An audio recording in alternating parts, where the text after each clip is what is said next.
Guys welcome back to my another video. सबैलाई सन्चै हुनुहुन्छ होला र म पनि सबै सन्चै छु। अनि तपाईँहरूको खबर के छ जतासँगले सुनाउनुहोस्। मेरो एकदम फिट एन्ड फाइन।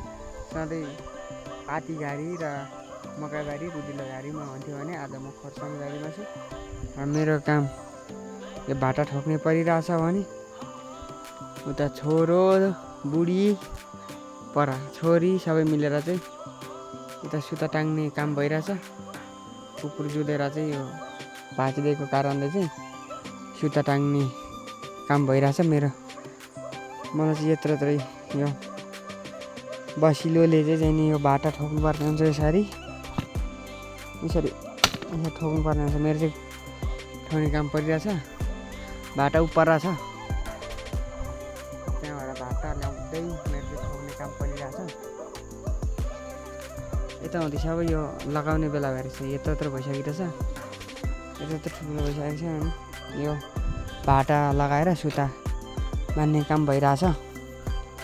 यसरी बान्नु पर्दो रहेछ। अनि कहिले न मैले म यसरी बान्नु पर्दो रहेछ आनन्दले सुता। छोरो उता टाङ्ने त्यसरी तान्ने डोरी।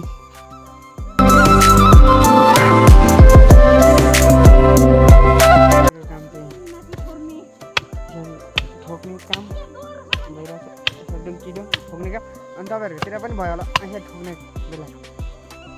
मेरो मिर्गाले र कुकुरले सोतारै बनाइदिएको छ। यो परको यो सानो सानो देख्नुहुन्छ यो सबै यो मिर्गाले खाएको हो। मेरो चाहिँ सबै मिर्गाले खाइदिएर चाहिँ सोतार बनाइदिएको। सोतार होइन मुडै बनाइदियो। यसरी खाइदिएछ मिर्गाले सबै यसरी। अनि यता चाहिँ अलिअलि ठुल्ठुलो छ र भाटा ठोकेर चाहिँ तर छोटो भए जस्तो छ।